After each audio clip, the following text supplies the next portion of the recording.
আপনি আপনার মেয়েটাকে ভর্তি করেছেন খুলনা বিশ্ববিদ্যালয়ে, ঢাকা বিশ্ববিদ্যালয়ে। আপনি বরিশাল থেকে প্রতিদিনই খবর নিচ্ছেন, আম্মু কেমন আছো, আম্মু ভালো আছো, আম্মু টাকা পয়সার সমস্যা হলে বলবে, আমি বিকাশে টাকা পাঠিয়ে দেব। দিন রাত আম্মু, আম্মুর উপরে আম্মু, টাকার উপরে টাকা, আদরের শেষ নাই, যত্নের শেষ নাই। হঠাৎ করে একদিন সকালে বলছে ভাতিজা, চাচা জানেন কি হয়েছে? ও খালেদা তো একটা কুৎসিত মদখোর ছেলের সাথে চলে গেছে। এখন মেয়ের বাপ বলছে, তোকে ত্যায্য পুত্র করলাম, তোকে ত্যায্য পুত্র করলাম, তোকে ত্যায্য পুত্র করলাম, তোর মুখ দেখবো না, জিন্দেগিতে তোকে বাড়তে উঠতে দিব না। আর বাড়িতে উঠতে দেয় না, আর কোনোদিন আম্মুও বলে না। যেহেতু পিতা মূর্খ, কাজেই ও তো এই ইসলাম বুঝে না যে শতবার ত্যায্য পুত্র বললে মেয়ে ছেলে ত্যায্য পুত্র হয় না, এই হিসাব তার নেই। আরেকটা তার হিসাব নেই যে মেয়ে নিজে বিবাহ বসেছে, ও নিজে ব্যভিচার নেই, 7 ছেলের মা হলো ব্যভিচার নেই। আয়েশা রাদিয়াল্লাহু তাআলা আনহা বলেন, আল্লাহ রাসূল বলেছেন, আইমা ইমরাতিন নাকাহাত নাফসাহা বিগাইরি ইজনি ওয়ালিহা ফানিকাহুহা বাতিল, ফানিকাহুহা বাতিল, ফানিকাহুহা বাতিল। কোন মেয়ে যদি অভিভাবকের বাপের অনুমতি ছাড়া বিবাহ বসে, তাহলে সে বিবাহ বাতিল, সে বিবাহ বাতিল, সে বিবাহ বাতিল। আবু মুসা আশআরী রাদিয়াল্লাহু তাআলা আনহু বলেন, রাসূল সাল্লাল্লাহু আলাইহি সাল্লাম বলেছেন, কোন মহিলার বিবাহ দিতে পারে না, কোন মহিলা নিজে নিজে বিবাহ বসতে পারে না। ফাইন্নাহা তুযাব্বিজু নাফসাহু ওয়া হিয়া জানিয়া, কেউ যদি নিজে নিজে বিবাহ বসে তাহলে ও ব্যভিচারনী, তাহলে ব্যভিচারনী, ও ব্যভিচারনী।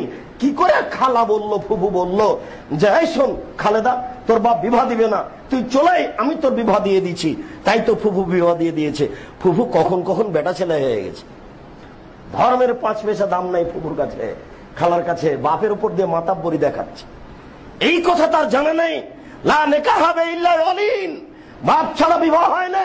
বাপ বেঁচে থাকাকালীন দাদার উকিল হওয়া হারাম, বাপ বেঁচে থাকাকালীন নানার উকিল হওয়া হারাম, বাপ বেঁচে থাকাকালীন জ্যাঠের উকিল হওয়া হারাম, বাপ বেঁচে থাকাকালীন পৃথিবীর কোন মানুষের 5 পয়সা দাম নাই। এটাই শরীয়ত। শরীয়ত এইভাবেই চলে। শরীয়ত এখানে কঠিন ভাবে জাহেলিয়তকে ঠেকিয়েছে। জাহেলিয়তের যুগে মেয়েরা এমনিতে বিবাহবস্ত, যার যেখানে ইচ্ছে সে সেখানে চলতো। এটার বাস্তব দেখলে আপনাকে দেখতে হবে ইহুদি খ্রিস্টান, তারাই জাহেলিয়তকে গ্রহণ করেছিল আগেও, এখনো গ্রহণ করে আছে। সেই জাহেলিয়ত মুসলিম সমাজে ছড়িয়ে পড়েছে, ছড়িয়ে পড়বে, একথাই ঠিক। আপনি বিষয়টি ভাবুন। সম্মানিত মসজিদের মুসল্লি, বলছিলাম যে এখন মেয়ের পিতা এ কথা বলল, ও বুঝতে পারে না বিষয়টি কেন এমন। এখন আপনাকে আমি বলতে চাচ্ছি যে এই পিতা এত ক্ষেপে গেল কেন। কথা প্রসঙ্গে গত জুমার আগের জুমায় মেয়েটা এবং মেয়ের বড় ভাই আপনার এই মসজিদে 3 তলায় এসেছিল। অনেক ঘটনা তার একটা নকল করছি। মেয়েটা বলছে, আমি নিজে থেকে বের হয়ে বিবাহ বসেছি। আপনার কোনো একদিনের বক্তব্য শোনার পরে আমি আমার পিতার হাত ধরে পা ধরে নিয়ে পড়ে গেছি।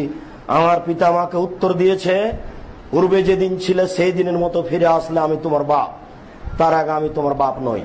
বলেন কি বলবেন দেখি। যে আমার একটা ছেলে সন্তান, আমি সংসার থেকে ফিরে আসতে পারি না, আমার বাপকে আমি রাজিও করতে পারি না। এরপরেও আপনি আমাকে অনুরোধ করেছেন, আমি আমার বাপের বাড়ি গেছি।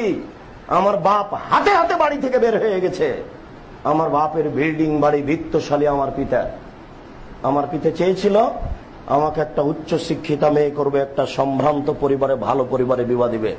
আমার বাপের বড় স্বাদ, আমি দুঃখিত, আমার বাপের স্বাদকে আমি ধ্বংস করেছি। আমার বাপকে আমি এ পর্যন্ত বুঝাতে পারিনি। আমি কি করি, অঝোর নয় না মেয়েটা কাঁদছে, আমার তো কিছু করার নেই।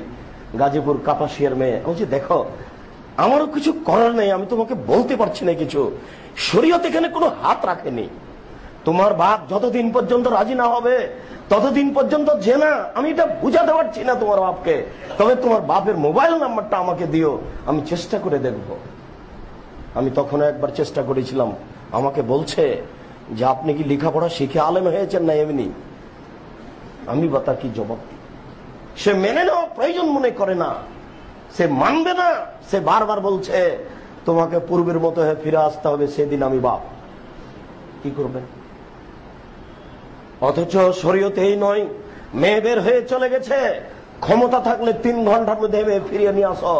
একটা কথার কথা বলছি, মানে দ্রুত ফিরিয়ে নিয়ে আসতে হবে, নইলে ও রিক্সা চালক হোক, ভ্যান চালক হোক, মেথর হোক, মুচি হোক, ও যদি মুসলমান হয় তাহলে আপনাকে গিয়ে বলতে হবে আমি তোমাদের বিবাহে রাজি। শুধু খালি এই কথাটা বলেন, তাহলে তাদের আর জেনা হবে না। শুধু খালি এই কথাটা বলেন 2 জন সাক্ষী নিয়ে যে আমি তোমাদের বিবাহে রাজি, তাহলে আর তাদের জেনা হবে না।